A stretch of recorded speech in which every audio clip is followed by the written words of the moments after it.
I teach in administrative segregation, so solitary confinement in the jail here. And these are people who are generally, they're on trial for something, and they can't be with other prisoners for whatever reason. And after one of the first classes that I had done there and started with these guys, second class in, I always ask at the end, I said, what are you taking away from practice today? What's standing out to you? And the guy says, I'm really glad that I'm practicing yoga now because my mom practices yoga, and it's something that I can connect with her over. And then he looks around, and they're all in these separate cages, so they can't even really see each other. But he says to the rest of the people in the group, he says, and this is something like, even if we're in our own cells, even if we're locked away, it's something that we could do together, so we can have like a community here. And so here is second practice with him. And, in solitary confinement where, the only other human beings that they see are the deputies that come and escort them from one place to another, or the mental health people that show up there. They don't really spend time, with one another. And here he is calling out, like, we could be a community. And to me, you just again and again and again, we see that that's what heals. When we can feel safe and connected to others, it's just the healing happens. We don't have to make it happen. So we create an environment of safety and connection.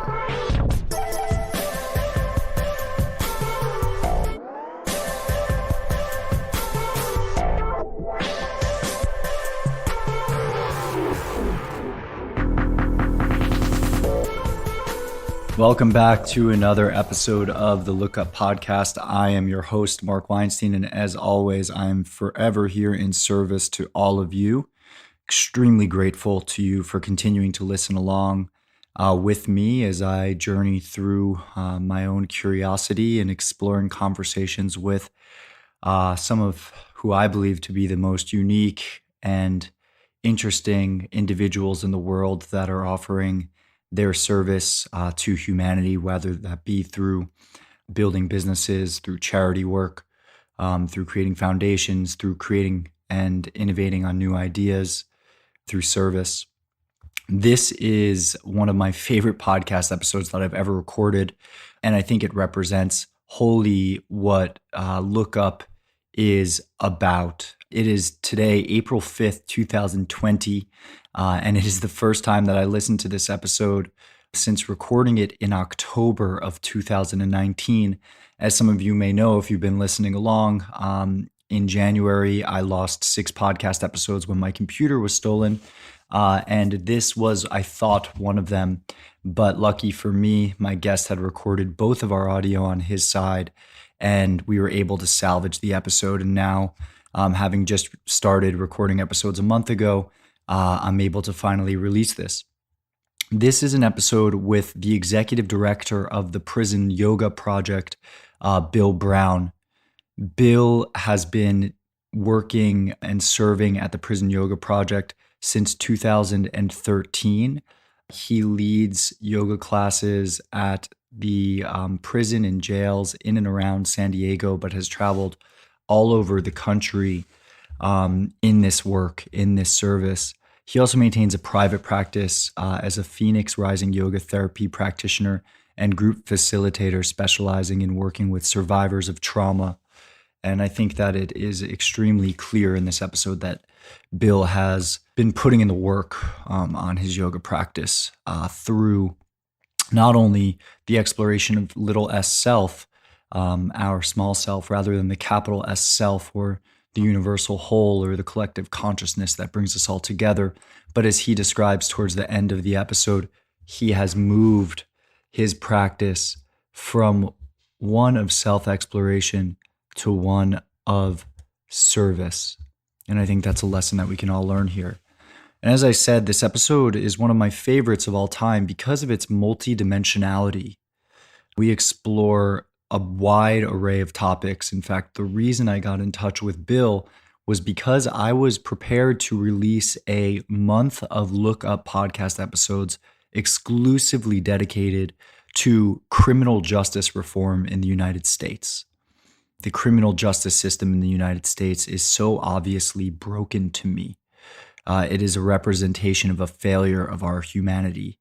The very word criminal is an elaborate way for us to remove ourselves from the inhumane treatment of our fellow man as we leave them incarcerated in cells for oftentimes nonviolent crimes. Rules like the three strikes rule that for nonviolent offenders who have committed drug-related crimes in the war on drugs have packed our prisons. We spend $80 billion per year on prisons in the United States, and we still have a 76% failure rate, meaning that 76% of prisoners after 5 years are back in their cells. There is obviously a need for reform in this system, and I'm following closely a few organizations like Prison Yoga Project, like Defy Ventures, who are helping entrepreneurs and 77 million jobs who are helping incarcerated individuals get work out after prison, learn basic skills. And Prison Yoga Project focuses on restorative justice, meaning that we are using the time that these individuals are in jails and prisons to help them go deeper and to explore the trauma and to understand why they ended up there and to heal themselves and those around them. There is a direct correlation to Prison Yoga Project's work within mods or modular living arrangements within prisons and jails, where just by holding classes in those units, there has been a reduction in both violence and recidivism. I'm also following the work that Meek Mill and Van Jones and Jay-Z and others like Mike Novogratz are doing at the Reform Alliance. And I believe there's still so much work to be done. And I've been dying to have one of them on the show as well. So if one of you are listening or anyone that's connected to them, let them know, want them to come on. 4 of the episodes that were stolen were all focused on criminal justice reform. And I'm going to re-record hopefully all of them. These guests have a ton of work to do on their plates. And so as a steward of these conversations, I failed them by losing those episodes. And, it's not their responsibility to re-record, but I hope that we can do it. Going back to criminal justice reform, $80 billion spent in the United States. In my home state of California, we have spent $64,000 per incarcerated individual per year. This compares to the $11,500 per student per year that we spend on public education, which is absurd because it has been proven that having a basic reading level or high school diploma can reduce your chances of going to jail. It's estimated that we would save $18.5 billion per year on prisons if we were only able to increase the high school graduation rate amongst men by 5%. Another interesting statistic is that jail has become the de facto psychiatric care provider in the United States. The 3 largest psychiatric care providers in the USA are the New York County Jail, the Los Angeles County Jail, and the Cook County Jail in Chicago. We have a problem, and there's a lot of different ways to go about fixing it. Activism and policy are extremely important, but people like Bill Brown, who's in this interview, who are doing the hard work on the ground of going in at the grassroots level and helping reshape policy in prisons, behavior in prisons by working directly with the prisoners and the staff on new practices, are hugely important. Prison Yoga Project has trained 3,000 plus mental health and wellness practitioners, and also counselors and legal counselors that are spending a lot of time in prisons. I know this has been a long introduction, so bear with me because I think this is one of the best episodes that I've ever recorded, and Bill just dropped so many freaking knowledge bombs and wisdom bombs on me throughout this episode. And I've shared some of them in the show notes, and I'll be sharing some of them on social media. And as I said, this is one of my favorite episodes because of the multidimensionality. I mean, we spend some time talking about criminal justice reform, but then we also dive super deep on the practice of yoga and how yoga is a science that can free us from the prison of our own minds. In many ways, we are all prisoners of the identities that we have carefully crafted for ourselves over the years. And it is the practice of yoga that can help us break those chains.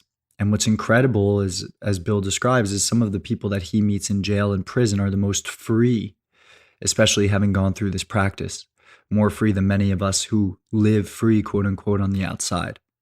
I think that's it. Right now, there is a crisis in our prisons. As I said, it's April 5th, 2020. We're smack in the middle of the coronavirus crisis, and our incarcerated individuals are struggling because there's not adequate medical supplies in prisons to protect against outbreaks where individuals are living in close quarters. And so we're seeing massive outbreaks within prisons in the United States. Van Jones is covering this, and the Reform Alliance are doing their best to get medical supplies to prisons. We need to change so much policy around criminal justice in the US. And I hope that I can salvage some of the other episodes or re-record them because there is so much more to explore here. But thank you, as always, for listening along. If this episode resonates with you, please share it out with your friends and family and others on your social media accounts. I think this is one of the more important episodes that I've ever recorded, not to downplay the importance of others, but really a topic that is close to my heart. If you feel called to serve, you can donate to the Prison Yoga Project, or you can train with them. Yes, I just remembered the last thing. So Bill actually invited me to go down to San Diego and participate in one of the yoga classes at the prison where he teaches there. And unfortunately, I drove down 3 hours from Los Angeles bright and early, and due to a paperwork malfunction, I was not allowed in to the prison, and we still haven't rebooked an experience, but I really do want to go with Bill. So Bill, when you're listening to this, let's get it done. I think it's so important. We are all separated from incarcerated individuals through labels like criminal, words that dehumanize. And how many of us have truly experienced what it's like to be behind bars? I don't know. Many of us probably have not. And so really understanding and empathizing with these incarcerated humans is so crucial towards getting the ideas out that can change the system. Okay, that's it for me for today. Continue to bring you Look Up episodes every week. Please leave 5-star reviews if you love it. Leave comments. Send me guest recommendations, marc@thelookuppodcast.com.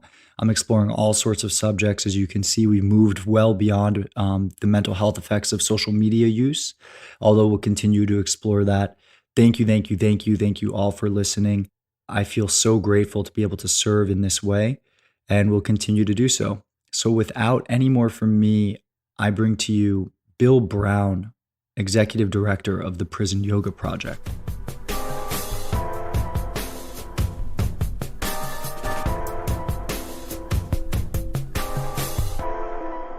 Bill Brown, thank you for coming on the Look Up podcast today. For the first in a series that I think I'll be calling Locked Up. We were just talking about this prison reform and the kind of prison industrial complex, as some call it, I believe is a major issue that doesn't get enough attention in our country. And while Look Up started, talking about kind of digital wellness and the attention economy, I think, it's going to grow. I hope that this show grows into raising awareness for a number of topics that are important for us to have at top of mind. And what strikes me about our prison system in particular is the way that we have an underclass of sub-citizens or subhumans that we call criminals. And they're treated as such with fewer rights than we have. And the whole point of prison to me seems to be reform, to reform these individuals or restore. And instead, it seems like just a trap to keep people down. So that's enough for my open and blabber. But Bill, thank you for coming on. Yeah. Yeah. Thank you. Yeah, and thanks for bringing awareness to this topic. We can start right. Where you started. You would think that the point of the criminal justice system and what's happening there would be to create safer communities. And it's clear that that's not what's happening.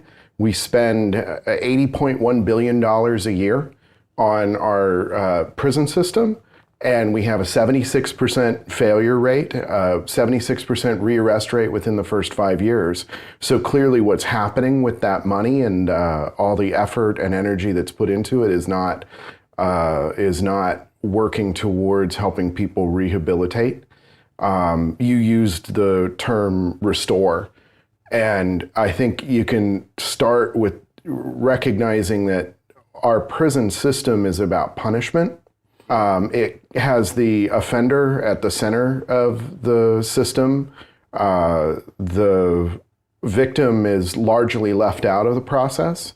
And so, it's one model of justice, the punitive model of justice, but there are other models like restorative justice and transformative justice.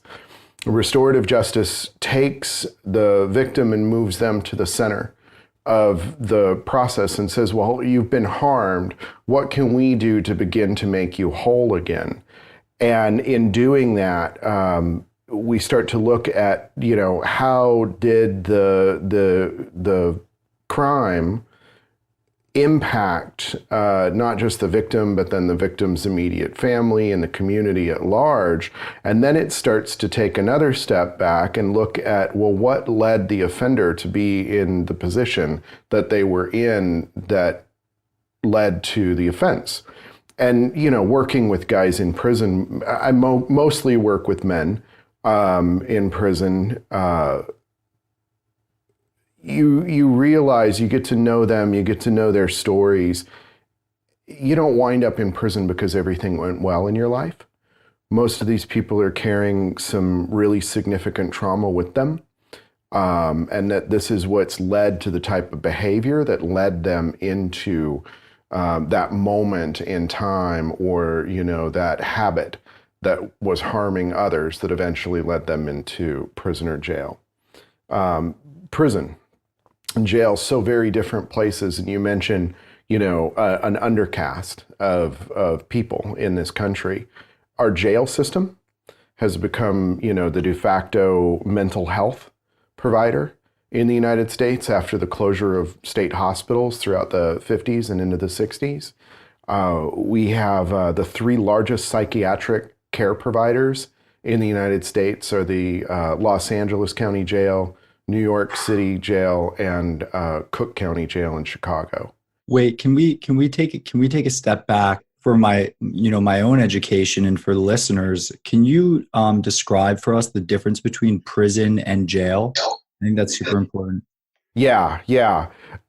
So our state prison system is where you're going to go if you have been tried and convicted of felony crime. Violent or non-violent offenses, but this is where you're going to be after conviction. So jail then is where you might go to serve out time for a misdemeanor. In California, nonviolent offenses are often served in county jails. It's also where you would be awaiting, if you don't make bail, it's where you're going to be held while you're in trial or waiting to be sentenced. So a lot of the people who are in our jails, they may be picked up. They may never be charged with a crime. They may be held there. Like a lot of the people that we see, in our classes in jail, these are guys, probably about 50% of the people are there because they're addicts or have some other kind of mental illness. They're never going to be charged with a crime. They're going to be held and they're going to be released. There are, the other half or so are people that are being held while they're in trial, awaiting sentencing because they don't have the money to make bail. And the numbers, I mean, it's been a while since I looked at the numbers, but I remember being completely blown away by the sheer volume of people that are in our system but just have not been processed. They've been arrested for a crime but not proven guilty, and they just cannot afford to get out. Yeah.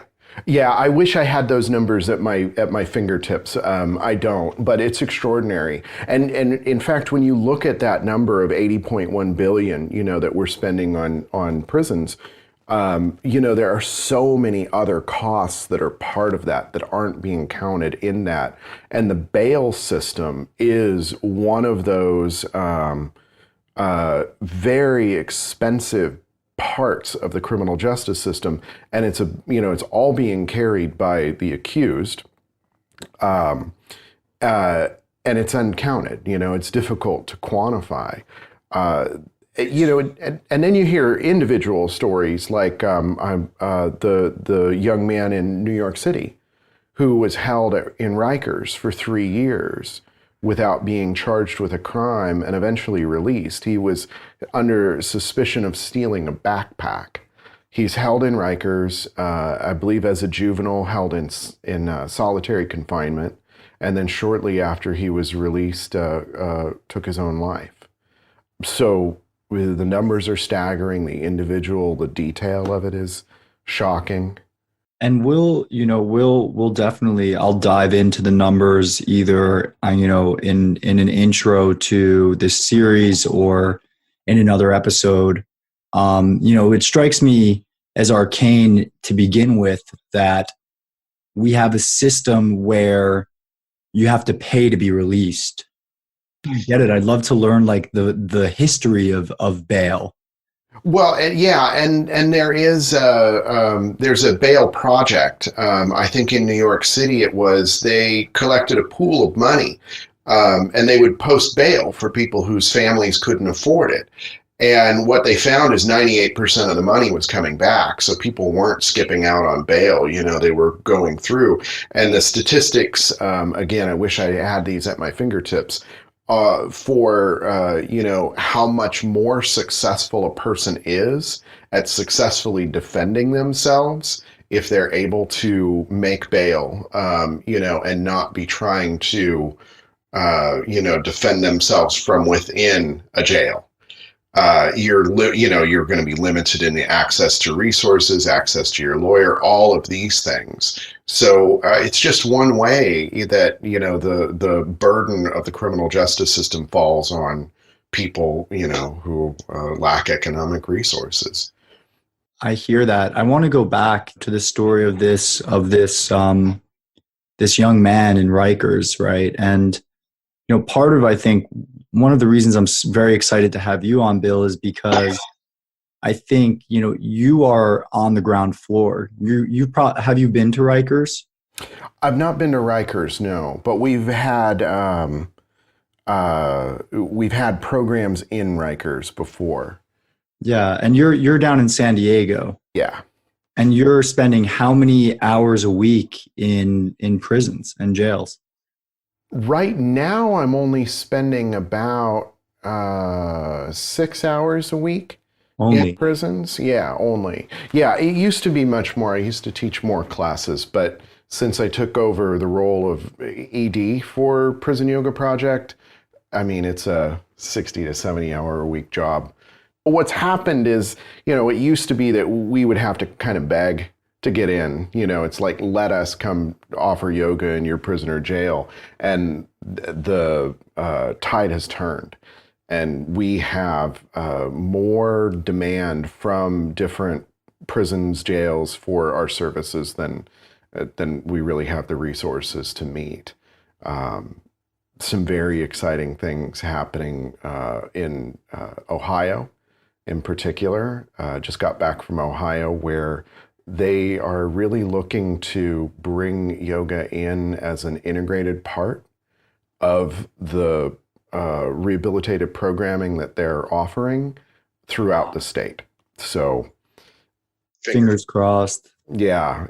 The intention is beautiful, because they're really recognizing, that it does feel, the system itself wants reform. I don't think anybody in the system, except for perhaps, some of the unions whose members stand to lose jobs if we shrink the prison system, I don't think anybody involved in the system feels like, it should continue as it is. I mean, if the goal is to, reform and, have prisoners come out and become productive members of society, and we're talking about nearly a 70% rate of incarceration. I mean, there is no industry in the world that I know of that would tolerate those kind of failure rates. I mean, the next closest thing I can think of off the top is another huge problem that I might address one day, which is the student debt crisis in America. The two seem completely related to me in some deeper way. But it's promising to hear that at least within the system, people are fed up with the fact that with the numbers that it's not working. Punitive justice does not work at scale, I guess. Yeah. Or I think, in any sense, and I think this is one of the other things that's important to bear in mind. It didn't always used to be this way. We did not lock people up as the punishment for their crime. We locked them up while they were awaiting trial and sentencing. And punishments were pretty much, either financial or corporal or capital. And so you would have, people who, you would take off a limb, or you would put somebody to death. And so, incarceration as punishment was something that evolved in the late 1800s. So it's not the way it was always handled. And it evolved first in the United States. Some people suggest that the idea of capitalism, your time being something that is valuable, and you can establish a monetary value for your time. So then to punish somebody, you would take time away from their life, and you'd lock them up in a penitentiary so that they could, think about what they've done in the eyes of God, and hopefully come to a miraculous transformation. And it doesn't, and obviously, I mean, they knew then. Dickens visited one of the early penitentiaries and, writes about how isolating humans from one another seems worse than some of the capital and corporal punishment that happened prior. Because it's cruel and you're enduring it. It's not just done and over with, you're enduring it. Yeah, it's interesting because it strikes me as humane in some ways when I think about it relative to, getting a hand cut off. And you can definitely see how that argument might have been made. But then I guess I would liken it to, having a dull, chronic pain or illness versus a flu or something really aggressive that comes and goes. In some ways it is worse psychologically. Yeah. Oh, and especially when you get practices like solitary confinement. That's, human beings are social creatures. And if we're cut off from connection with one another, we're having a very basic need, almost as vital as, food and water taken away from us. So, and again, we expect people who have lived difficult lives and experienced trauma to go into this environment, which everything about prison is feels contradictory to the things that are helpful for people who are living with unresolved trauma or for people who have mental illness or addiction. Let me stop you there, because that's where I was going with, asking if you visited Rikers, which maybe not that particular prison, but you're spending 6 hours a week now in prisons. You spent much more time in prisons prior to that. I guess, one, how long have you been working on the prison yoga project, just to get a sense of kind of the you know, how deep you are here. And then the follow-up to that is like, what is the environment like in these prisons? I feel all we have on the outside is like Oz or entertainment, right? To really understand. Not everyone, I don't know most, I don't know how many people have visited prisons or have someone connected to them in prison or jail, but many of us and those who are listening might not have ever come into contact, with a prison or jail. So I'm curious, one, how long have you been doing this? You've been just like, speak to your experience a little bit. And then two, what are you seeing on the ground in these places? So, yeah, I've been doing this since 2013 for the last 6 years. I have been in jails. I have been in prisons. I've been in federal prisons. I've been in federal prisons in Mexico. So, yeah, I've seen a lot of different incarceration environments, and they're all very, very, very different. They're designed for different purposes. So just to start, with a jail, and then within that system, juvenile detention centers too, but within the jails, right, then you're going to have facilities which are like a booking facility. Here, that would be San Diego Central Jail. So this is where people are being held right off the street or they're awaiting sentencing. And then you've got other facilities like East Mesa Juvenile or East Mesa Detention Center, which is a place where you might go and spend a year before you're released. The environment at Central, it's in a big building. You go in, you go up an elevator, you go back down another elevator, you're in the secured part of the building. If you're in there, you don't see daylight. You don't breathe you don't breathe fresh air. It's all processed air, and it's all fluorescent lights. And so, if your trial lasts for 2 years, your trial and sentencing, you're in an environment where you don't feel sunlight on your skin or you don't breathe fresh air for 2 years. And you're living in a 6x9 cell that's triple bunked.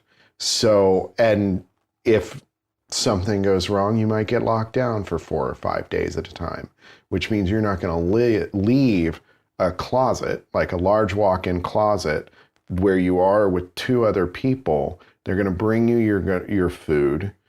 You're going to go to bathroom there. It's like everything. It is your entire world.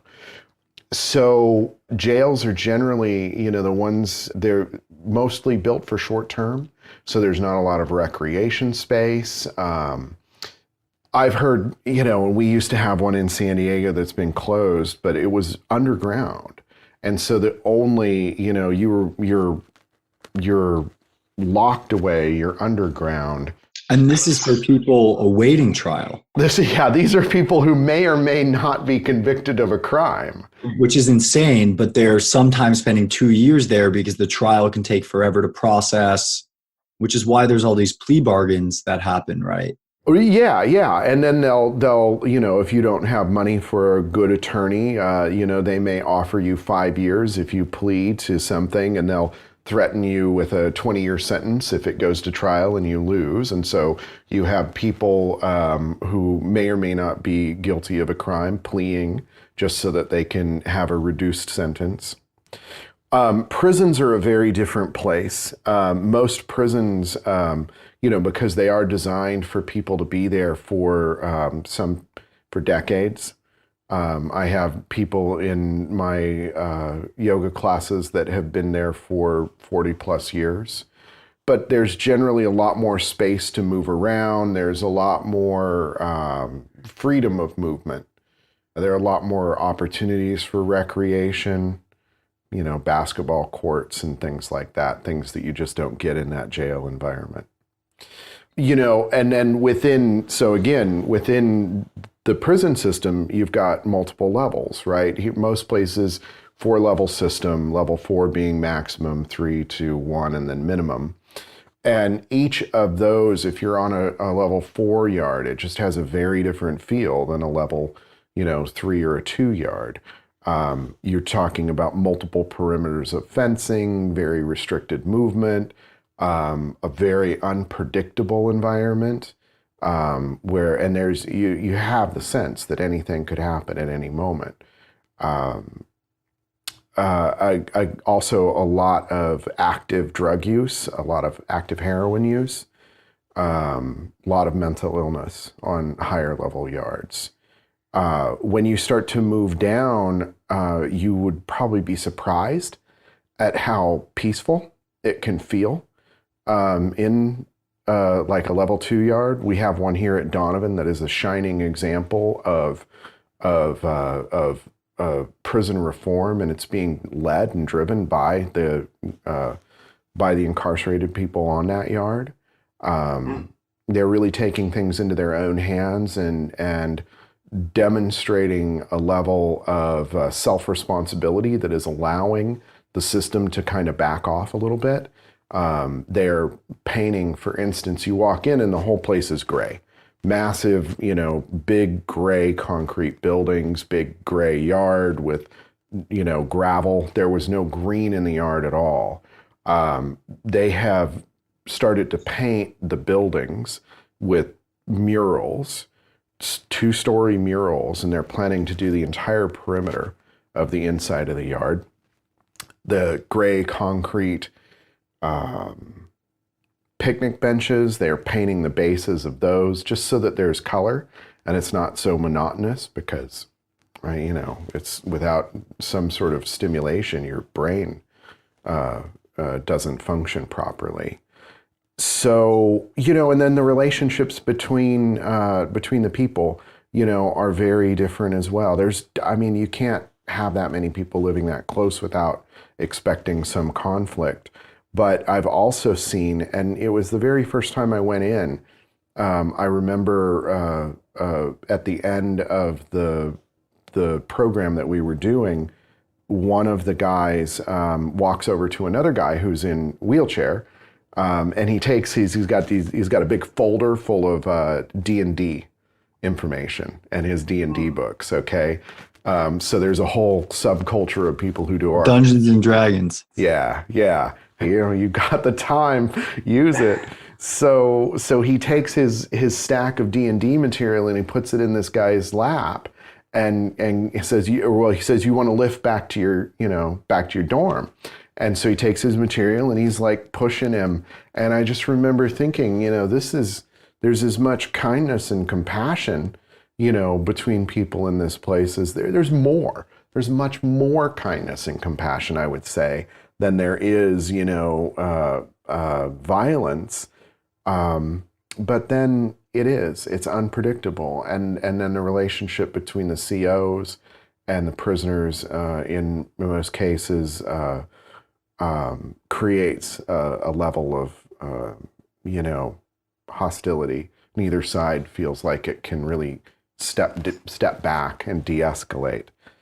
I really want to create opportunities for people to come inside. We do trainings around the country, and every year 2,300 trainees. It's more like we're 3,000 plus. Not everybody gets involved, but and we have a variety. It's not just yoga teachers, but a lot of mental health people. A lot of the people who come to our trainings, they're not just yoga teachers, but they are mental health professionals and lawyers, people involved in the criminal justice system. A lot of them are just curious about what's happening in prisons and jails. And, the intersection of yoga and that community is something that I think attracts a lot of people, raises a question. I want to bring those people in. Most of them have a yoga practice. And so I want to create situations where people can come in and just do a yoga practice. Like, we'll bring 20 people in from the outside, get 20 people from the inside together. We'll do a yoga practice together. We always practice in a circle. And then I want to split it up and do 2 and 2 so that they have a chance, 2 incarcerated people, 2 free people, and they can talk. What's it like? What is your experience? How does yoga help you? just sort of create that dialogue. The idea, and this is using one of the folks at Donovan, his name's Burnell, and he's, says we've got to dilute the prison. If we're going to be released back into the free world and all we know is this prison environment, then we're doomed for failure. It's like we need more interaction with the community so that we know how to behave, how to speak, just practice at being a free person. We got to create that kind of society inside if we're going to be able to succeed on the outside. Yeah, he's a brilliant man. I was going to ask, why yoga and why it's so important for the prisoners. There's a mantra that I was taught by one of my teachers, hum sa so hum, which means I am that I am, or it can mean I am you, you are me, kind of seeing thyself in the other. And when you talk about diluting the prison, it cuts both ways. It was interesting to hear you say that there's, in some ways, more positive behavior, more kindness in some of these places than you see even in not the real world, because it's the real world. See, in the free world, let's call it.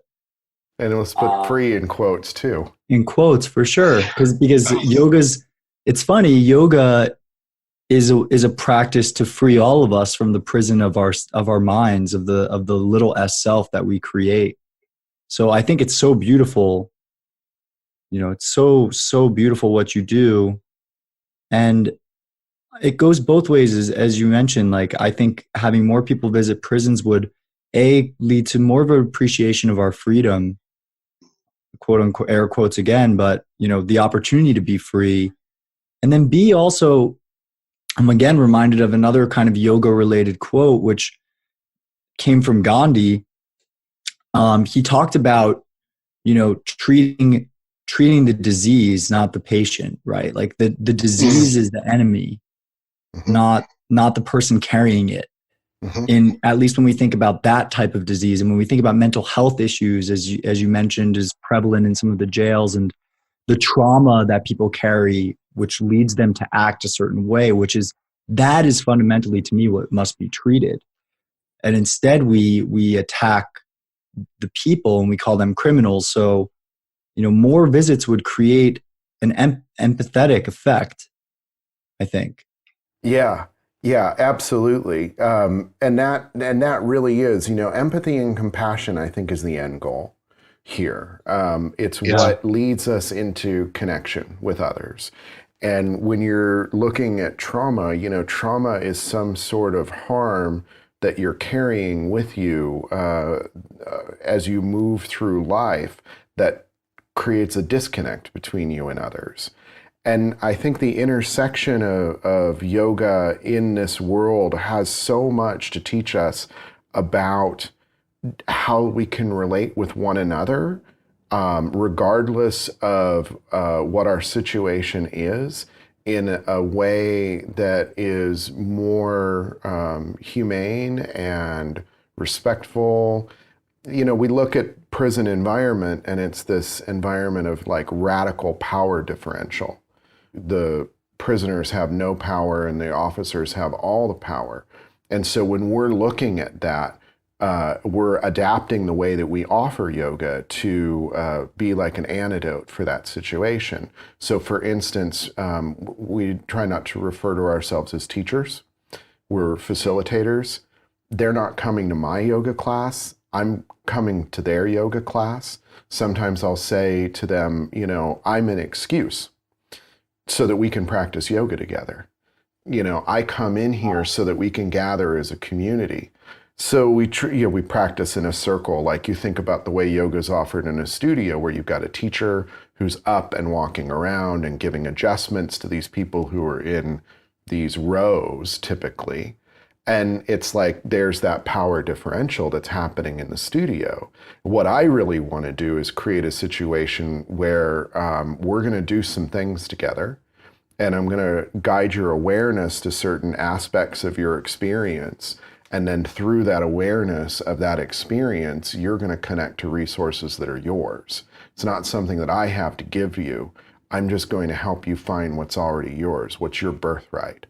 And we talk about this, you look at the Yoga Sutras, the first 3 Yoga Sutras. Oh, hold on. I don't want to go down that path. I want to go back to this different approach to yoga, right? So we're adapting our yoga for the situation. And we know that we're working with a group of people that have far higher rates of trauma, far higher rates of addiction, far higher rates of mental illness than the general population. There was a study that was done in 1997 called the Adverse Childhood Experiences Study, and it was done by the CDC and Kaiser Permanente, and they looked at long-term health outcomes of a group of 171,000 people. And those people took a survey where they identified, did you experience this adverse experience during childhood? So things like abuse, neglect, having a parent who is incarcerated, seeing domestic violence, living in poverty. So there are some things that, they identified as adverse childhood experiences that strongly correlate with health outcomes later in life. Like 4 or more ACEs, I believe you've got an 8 times greater risk for suicidality. So the link between trauma and health outcomes is well established. They then said, well, what other outcomes could we correlate this to? So criminality, again, strong correlation with criminality. So we can make this assumption that's what we're working with. One of the things that yoga is particularly well suited for, I like to say that we're using the body and the breath, but what we're really doing is speaking to the autonomic nervous system. And trauma is a disruption of the autonomic nervous system, where you're much more in a mode of fight, flight, and self-protection. And all of these things that create a barrier, right, between you and others, because we move between these poles of protect and connect. And so when we're like feeling like everything in the world is a threat, which is kind of the experience of carrying unresolved trauma, it's keeping us dissociated from others. We also, it's like that you're in that mode, you're not able to start to do the self-inquiry that allows you to understand your own patterns, right? In yoga, samskaras, right? The patterns of behavior that we keep repeating, which, again, keep us from being in that moment and open to connection with another person. And when we start to look at ourselves and we start to do that self-inquiry, that's when we start to see that, oh, just like me. And I've had guys say this, a person who had real problems with anger management throughout his life, and he has been in prison for 23 years now. After starting yoga, his anger starts to subside, right? So he's moving out of that fight-flight mode, starting to be able to be in a relaxed and awake state more often. And then he starts to have insights about one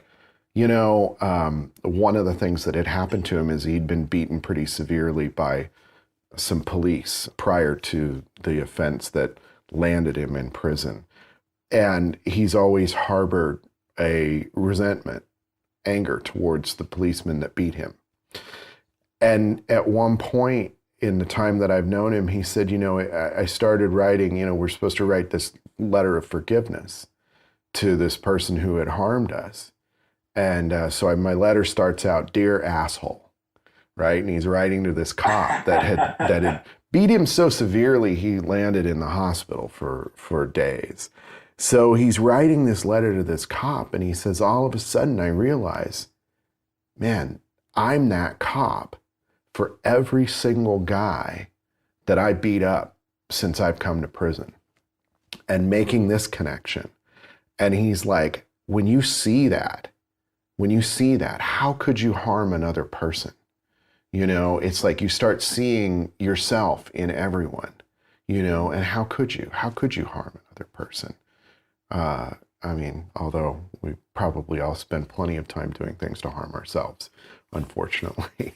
Harm ourselves and harm others. And it's, yoga is such a beautiful, beautiful practice and tradition and philosophy and lifestyle. There's so many concepts. You talk about samskara and you think about karma and cause and effect, and really when going back to your idea of restorative justice versus punitive justice, when we move to a system of punitive justice, in a way we're punishing victims because they're victims themselves, right? Criminals are also victims. And it just strikes me as inhumane, right? So, I'm curious, like,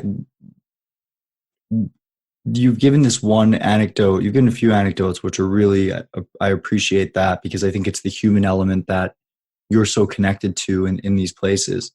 Like, what other effects are you seeing and are these prisons seeing from the introduction of yoga classes into their system? Mm-hmm. I think, I mean, when you look at it statistically, we know that where there are yoga programs, there are fewer incidents of violence in the mod, not just among people who are participating in the program, but the mod in general tends to be more peaceful. And when I say mod, module, right? Like housing module. So less aggression, less impulsive behavior. The thing that I see that to me is, it reveals itself in layers. You have that initial layer where we're getting out of fight or flight, out of survival mode, and you start to move into this connection. And it creates a sense of community and a sense of belonging to something that is pro-social. I mean, even in a place, I teach in administrative segregation, so solitary confinement in the jail here. And these are people who are generally, they're on trial for something, and they can't be with other prisoners for whatever reason. And after one of the first classes that I had done there and started with these guys, second class in, I always ask at the end, I said, what are you taking away from practice today? What's standing out to you? And the guy says, I'm really glad that I'm practicing yoga now because my mom practices yoga, and it's something that I can connect with her over. And then he looks around, and they're all in these separate cages, so they can't even really see each other. But he says to the rest of the people in the group, he says, and this is something like, even if we're in our own cells, even if we're locked away, it's something that we could do together, so we can have like a community here. And so here is second practice with him. And, in solitary confinement where, the only other human beings that they see are the deputies that come and escort them from one place to another, or the mental health people that show up there. They don't really spend time, with one another. And here he is calling out, like, we could be a community. And to me, I mean, you just again and again and again, we see that that's what heals. When we can feel safe and connected to others, it's just the healing happens. We don't have to make it happen. So we create an environment of safety and connection. And then transformation starts to happen because, I don't want to say that there's, like everybody's essentially good, because I think everybody's essentially human. And I think that we have impulses for survival that are going to cause us to do things that are harmful to others. And I don't want to call it good or evil, right? But in the absence of threat and in an environment, in an environment of safety, the connecting and the pro-social and the helpful and the compassion, it emerges. We don't have to bring it out. And it's like Patabi Joyce, he says, do the practice, all is coming. And I really do feel that way, and we know that through yoga, measuring changes in brain structure, the amygdala shrinks, mid prefrontal cortex, the density and number of connections and neurons in the mid prefrontal cortex increases. It's like, do this practice, fear starts to diminish. And without that, love emerges. It's going to happen. And my friend Tierney, a yoga teacher with us, she says, spirituality, is a side effect of this practice. And I really do believe that, this it just happens. That if you give people an opportunity, then they're going to find their way to that sense of connection that to me is spirituality, a sense of being in and of the universe. Yeah, I think that's beautiful, and that's the case with, I think, not just yoga in prisons, but yoga everywhere. When I taught at yoga to the people in New York, it was just interesting to see the reasons why people found their way to yoga. Oftentimes there was an injury, especially for men, right? They need to be broken before they can. I think the stigma around it has changed, but for a time it was like, if you're a man that wants to do yoga, you have to do it because of the injury. There was definitely yeah, exactly. And they come in and then all of a sudden it's like, whoa, they have that one experience of Shavasana and they're gone. They're not, their monkey brain has paused, and it's just, you want to tap into that.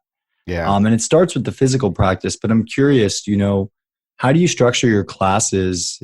Is it all asana? Or I noticed on the website it talks about kind of yoga for trauma as well. So can you walk me through maybe some standard practices? Yeah. One of the things that I think, so like I said, if you were to come to our class, and you're welcome to come anytime you want to, we can hook that up. I would love to. Yeah. Yeah. Because to see it, then you have a whole different perspective. Typically, we start a practice with some movement because, oftentimes in a jail, people have been locked down, or, what we're really looking to do is kind of wake up the nervous system throughout the whole body. We're practicing mindfulness. It's just like when you're thinking, like if you think about like a sitting practice doing breath awareness, these are very subtle. You're still aware of sensations in your body. They're just very, very subtle. And when you're working with somebody who may not have a lot of experience with mindfulness, or if they're dissociated with their body, then you're going to want to have something that's a little more meaty to hook into. So like, for instance, if we're in chair and we're about 5 to 10 breaths into it, you're feeling something in your legs that is hard to ignore, no matter how dissociated from your body you are. You're also starting to burn off energy, like if you're held in toxic stress or holding unresolved trauma in your body, you're starting to burn that energy off by doing these big poses. So what we're doing in our practices are often, we'll go through, some initial movement, we'll go through some warm up, but then the part of the practice, the largest part of the practice is really alternating between poses that have a lot of big engagement and then poses that are relaxing. So we're moving between effort and ease. We're not going to go through like in a vinyasa class, which is what I think a lot of people think of as yoga these days, where you're moving constantly from pose to pose to pose to pose. We're going to stay in a place, whether it's, like a warrior pose or chair. We're going to hold that, notice what's happening in the body. We're encouraging people always to, when you feel it's right for you, move out of the pose. So I'm not going to encourage somebody like, you got this, you can do this, go, go, go. It's more like, notice your edge. Yeah, child pose is there for Yeah. you need it. Yeah, because what we're really looking to do is train the nervous system. If you can think of, a fight flight as you're up, right? You're aroused, right? And then we want to train to move the nervous system from here into parasympathetic engagement, rest and restore. So like trauma is as though, the light switch has been flipped on and then it rusted in place there. So I like to say that we alternate between effort and ease as a way of like flipping that light switch back and forth so that we can train the body to just naturally go from upset to like down and loose. Yeah, and you just move your shoulders up and then down. Yeah. I feel that tense kind of shoulders. Yeah. And then yeah, and it's that, and it's not that we want to just go relax, relax, relax. It's that we want to notice when we're up and we want to come down. And we want to train the body to just naturally move that way. I want to touch base just on two definitions quickly, because you've used them both. Oh, yeah. I'm sure everyone listening will be aware, and I always get them mixed up. So parasympathetic nervous system is kind of the part of your nervous system, or the set of neurons and synaptic connections that is activated during rest, correct? Yeah. Yeah. So the whole thing, if you start at like the, the most basic part of our brain, our lizard brain, controls the bodily functions, right? And our physiology. It's the autonomic nervous system.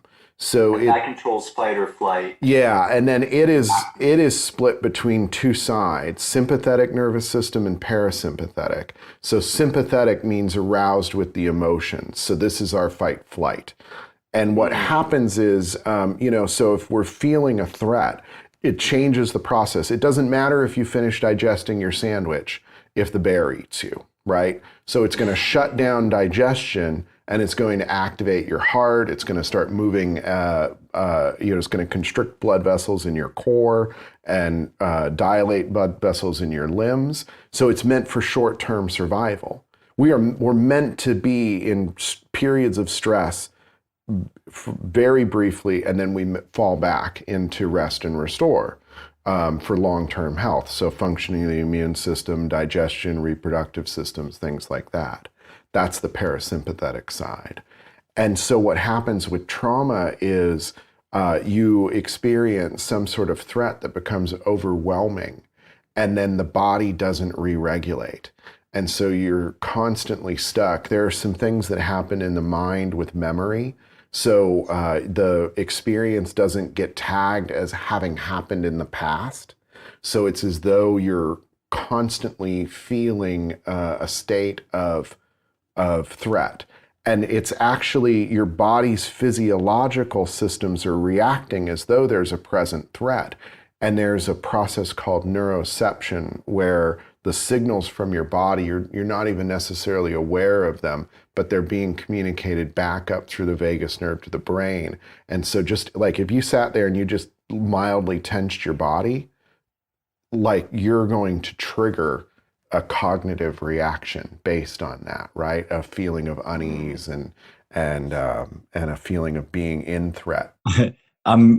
I've been doing this series of meditations, and I think it's connected to your background somehow. Omega meditations. I think you were connected to the Omega Institute. Is that? Well, yeah. So yeah, through the Yoga Service Council, they sponsor the Yoga Service Council, and we wrote a book called Best Practices for Yoga in the Criminal Justice System. They brought us all together, but I'm not familiar with Omega meditations. Okay, got it. Yeah, I started doing them, and it's just fascinating because even within meditation, we can be still activating the sympathetic nervous system because we're so, for me personally, when I'm trying to even just like place my awareness on my breath, it can be actually done in a way that's quite aggressive. Like I'm really paying attention to my breath right now, and what I love about these meditations is the guide really differentiates between kind of like laser focused attention and just like gently resting your awareness on something. So it's incredible. I mean, there's obviously a science behind yoga is the science of self, but you and the Prison Yoga Project have clearly thought through the structure of the class, to treat trauma. So you said you start with a meaty physical practice, moving from very strong poses, chair pose, warrior, and then bringing it back down. How does the rest of the class proceed? Well, yeah, and alternating between those two throughout the practice, and then working with a lot of cueing that is, you can have like a direct physical cue, like, extend your arm alongside your ear. You can have a cue that says, notice the sensations in your hands. Now, if I know that somebody is working, has trauma and they're maybe not dissociated from their body, and maybe it's difficult for you to feel your hands, so you might want to try wiggling your fingertips. And notice I'm also saying you might want to try. So there's an idea that, okay, well, they're going to be the ones to make the choice to do a thing. Which is another, feature of a trauma-informed yoga practice. So you really pull back from making directives. Yeah, options. Yeah, exactly. And I think it can get really fine in doing that. You can really refine your language so that it becomes something that really is empowering. And I think the other thing that we're doing often is, like, for instance, child's pose, right? Like in typically it'll be like, just make your way into this pose, and it's about surrender and it feels great and everything. But like, let's say you're a victim of sexual trauma, and somebody had, put you face down and held you there. Well, you can imagine that being in child's pose may not feel relaxing because, you're back in this position that was very vulnerable and at which you were violated, right? And so, and for me, it's like I feel claustrophobic. And so to call awareness to say, what's the emotional experience of being in the pose? Like chair pose might feel powerful, or maybe it feels like torture. So allowing people, so we'll often talk about, this is what my experience is. Your experience might be different. Some people find it's very easy to be in stillness. For some people, it can be very uncomfortable. Like you may be feeling in savasana, like you want to jump up and run. Because that just to be wide open, like, yeah, that's one of my biggest pet peeves from yoga classes. I think you can tell, when the instructor kind of cues how one should feel in a pose. And I think it's something that you kind of evolve over time in your teaching practice to kind of move away from. But there's nothing worse than being a student in a yoga class, and this is universal, not just prison or dealing with trauma, than feeling one way and having this kind of guide teacher tell you that you should be feeling another way in that. Well, especially if you're in a bad mood, If you're feeling shitty and everybody's like, just be happy. It's like, well, fuck that, I'm going to be shitty right now. And because if we feel it, it moves through us. I mean, this is the thing with the emotions. It's like we want them to move through us. We don't want to clamp down on that. And I pretty much have stopped going to yoga in studios because of that feeling of not really being in control of my own practice or my experience in it. It's funny how like yoga to me is so far from woo-woo, right? Like yoga is like a science of self and self in connection to other and the universe. And like I don't know. And maybe that got a little woo, but it's really just, it's practice. It can be very pragmatic as well. And I guess my question is, how are you, when, you talk about allowing emotions to arise, not suppressing them, how do you do that in this container and keep it safe? Right. When there's, victims of trauma that have been violent actors in the past? Yeah. So this is that's an important question, and this is one of the reasons why I really stress, like, do your best 80%. My first yoga class that I got into, it's a heated room, power vinyasa practice. We hit pigeon on the right side, and all of a sudden I'm weeping. This is my first experience with yoga. I had that sensation that you describe at the end of practice where I'm in savasana and it's like felt safe for the first time in my body.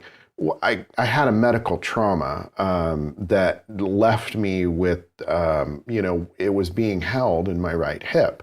And so when I go in a really aggressive way in a pigeon pose, and here I am at that part of my body that's holding on to my trauma, and it does release. And it is not something we want to do in a prison, is break people down and then say, well, I hope you had a good practice. I'll see you next week.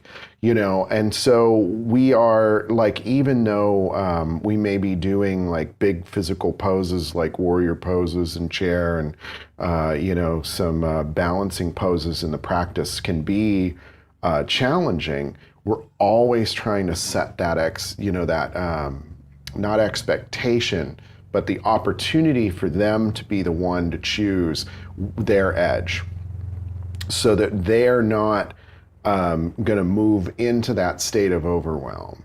Like, we have a capacity to hold stress in our body, and when we move past that capacity, then we flip our lid, right? We lose it. And so how do you find out like where that edge is? And if we can be near that edge, like holding chair, doing a pranayama like Ujjayi breath, we're actually stretching. We're strengthening our nervous system, our capacity to hold stress by not moving into overwhelm, but managing through something like the breath.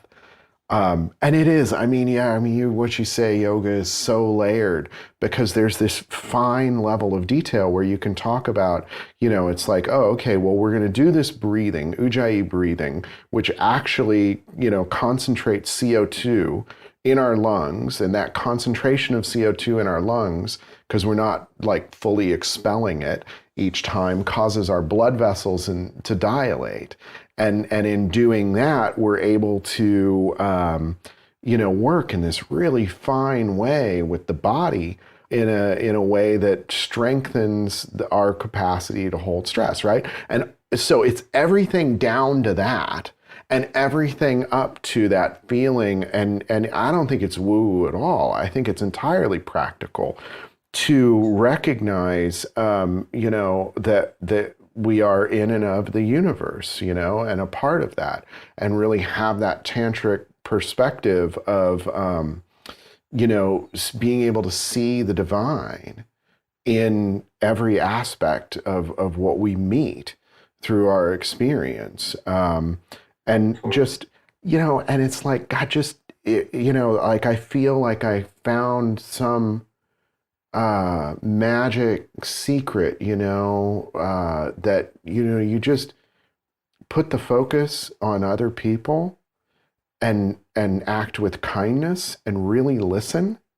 And suddenly your whole experience of life changes. And I really think this is the gift that yoga ultimately brings, and it's where, being able to recognize that I'm safe. And you move through life with a fearlessness that opens up a more loving connection with everyone and everything. Not to get too woo-woo. No, it's true. I mean, it's absolutely beautiful, right? It's like, this is why I love, speaking with people that have practiced for a long time and are really deep into yoga, because, to hear you move from, the biology behind Ujjayi, which I didn't know that, by the way, and I practice Ujjayi all the time. I didn't realize what was happening at the physiological level. And then to move out towards that, the kind of like further out, maybe kosha. Yeah. We're moving right from the deepest of the Manamaya out to whatever the spiritual kosha is, right? Yeah. And it's all together, because it's that allowing yourself to be able to feel stress but not react is what opens up that connection to love. It's like, move from, Eknath Iswaran in a commentary on the Bhagavad Gita, he says, we have the downward pull of our evolutionary past and the upward thrust of conscious evolution. And that's what I think yoga is like we have this ability to pay attention and take it. Yeah. Right? Like, oh man, when somebody says something that like you've just been feeling, but you nailed it. I've been feeling that. So I described it. Wow. You said it was the kind of downward pulling of our karmic past and the upward propeller of conscious evolution. I just, in the conversation before the one we had, was talking to a friend about how I feel like, like in stock charts when it starts to like flatten at the top and like these little, like the big leap up becomes like a little triangle and the price hits this thing called a resistance. So it's kind of bouncing off like the ceiling, right? And I feel in my personal life, like I'm at this, I keep hitting this resistance in my conscious evolution and I want to blow through it. But I also have this tremendous fear of dropping back down. That's the tightrope. But it's so beautiful that this just happened. I love that. And we've moved completely away from prison, but this is so incredible anyways. Well, that's the prison of self. Yeah. I mean, this is the thing, if like, let's forget about prison and let's just, these guys are just there having a different life experience. And, as you say, we're all locked in, some sort of prison of our own making through this process of, trying to cling to an identity that we've created for ourselves.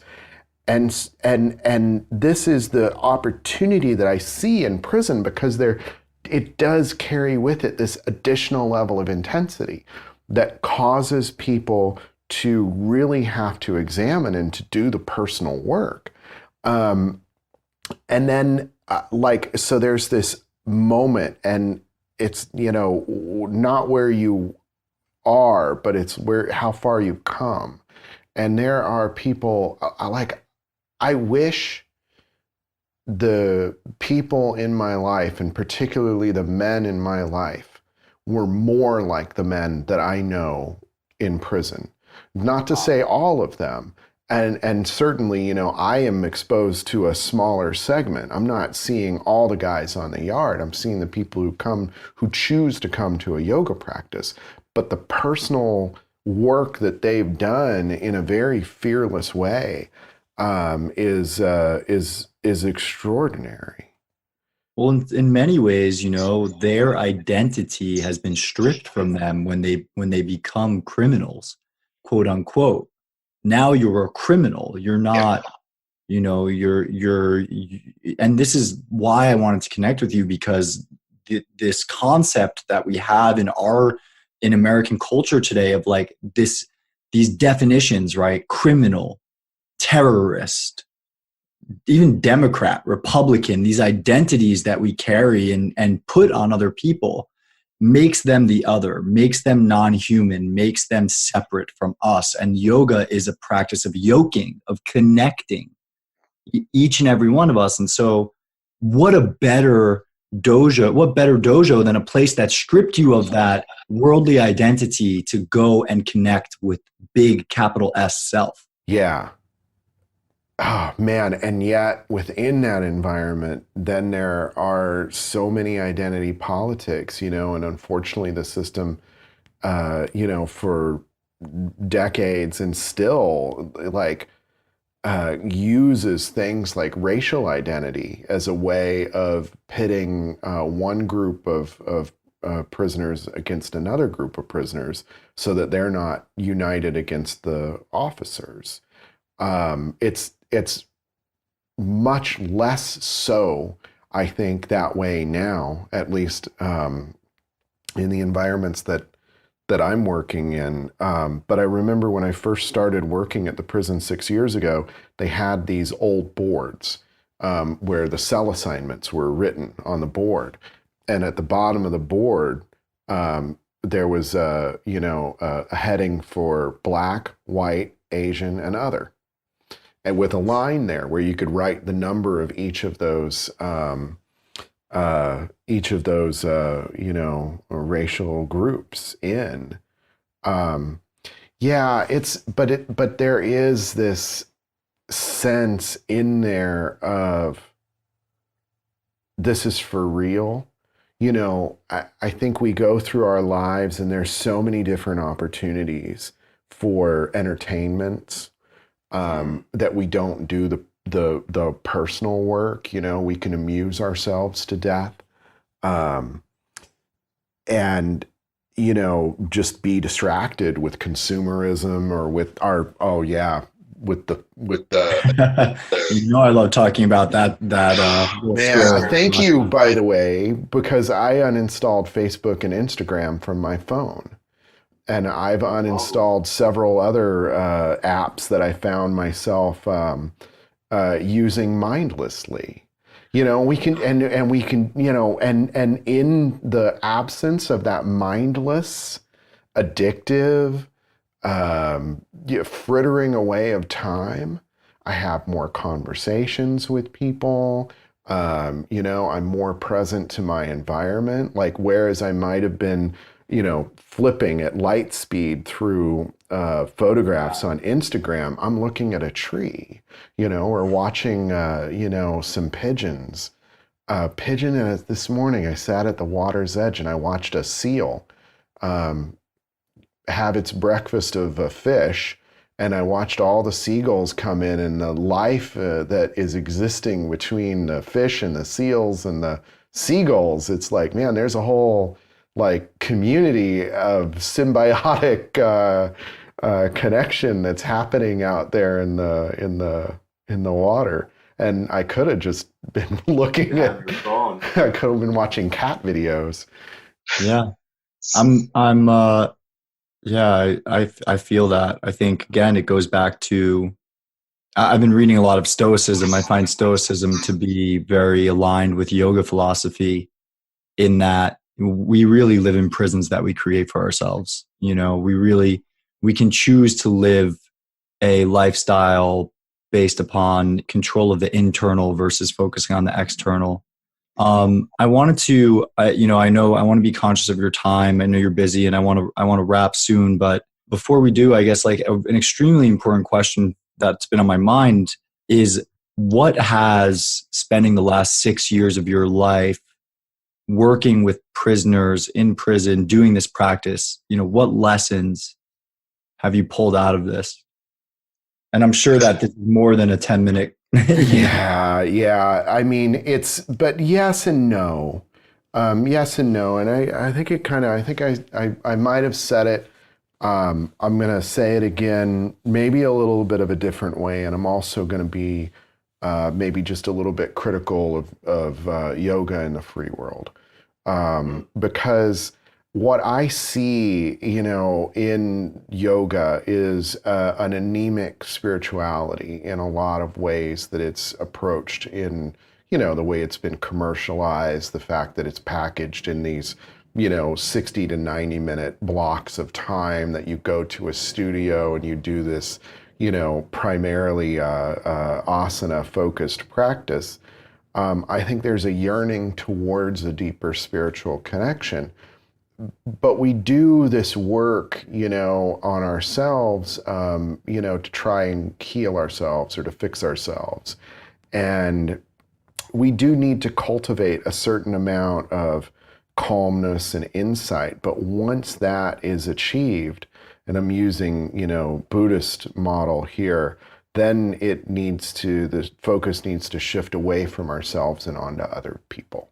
moving from the Hinayana path onto the Mahayana path, the Bodhisattva's path. And like when that transition comes, and I see that it's like missing in yoga, there's not enough opportunities to take your yoga practice into service in relationship with others.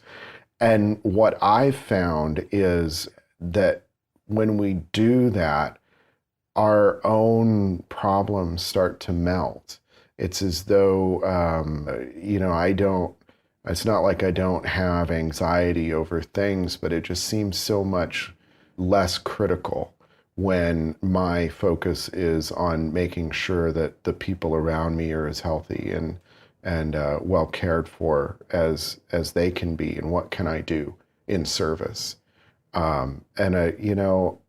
That has been the lesson that I take from it. I think that if we show up without judgment, with kindness and presence, that's all. That's all we really need. It's simple. It's as simple as that, and it works. The mic died. Well, that's perfect timing. I got batteries in here. Wow, we ran out the batteries. Good. Yeah. No, that was perfect. That was perfect, Bill. Thank you. Yeah, that's why I do this podcast, honestly, and I continue to do it because it feels like service.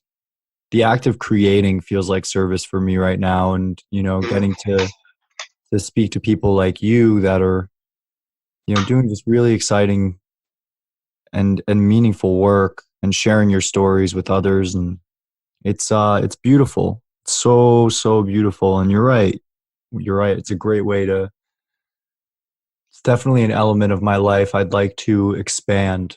A great way of coming out of ego is to be in service. Totally. Yeah. It really is. It is the thing. I think there's a great book, The Book of Joy, Dalai Lama and Desmond Tutu, that talks about this. It doesn't have to be complicated. Dalai Lama says kindness is my religion, and I think if we just, let that be it. We don't need anything more than that. It's like the Yoga Sutras. You really only need 1.1 through 1.3, and then everything else is just What is it? Ahimsa, Satya. Well, so yoga. So now is the study of yoga. Yoga is the restraint of consciousness patterning, so that the seer can abide in his or her own essence.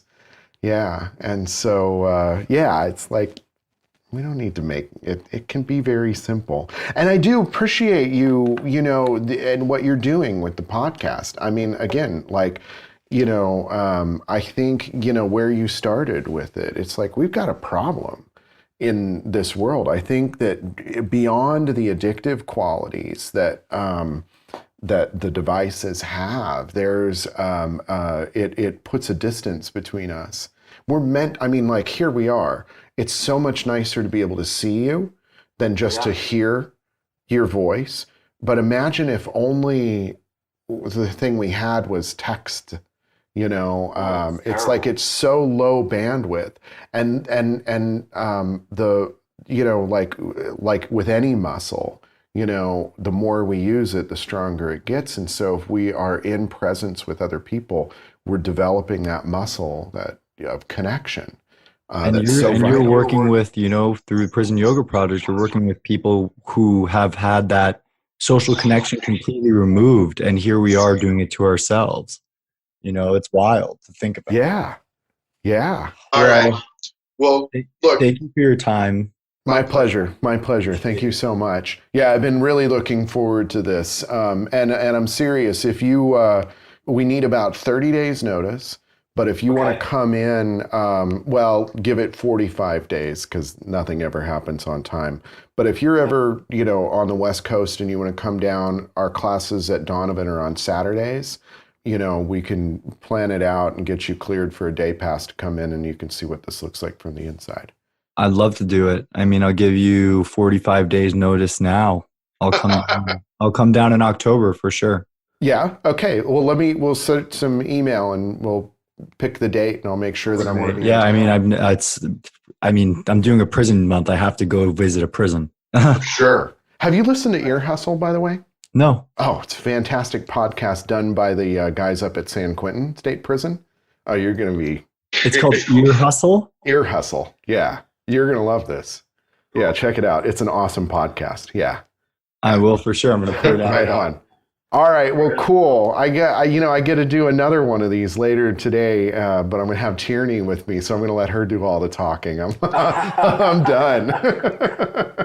It's wonderful, brother. Yeah. Thank you so much. Yeah. Thank you so much. You've been really focused on the practice for a long time, and it shows. It's I learned a lot. So thank you. Thank you. Yeah.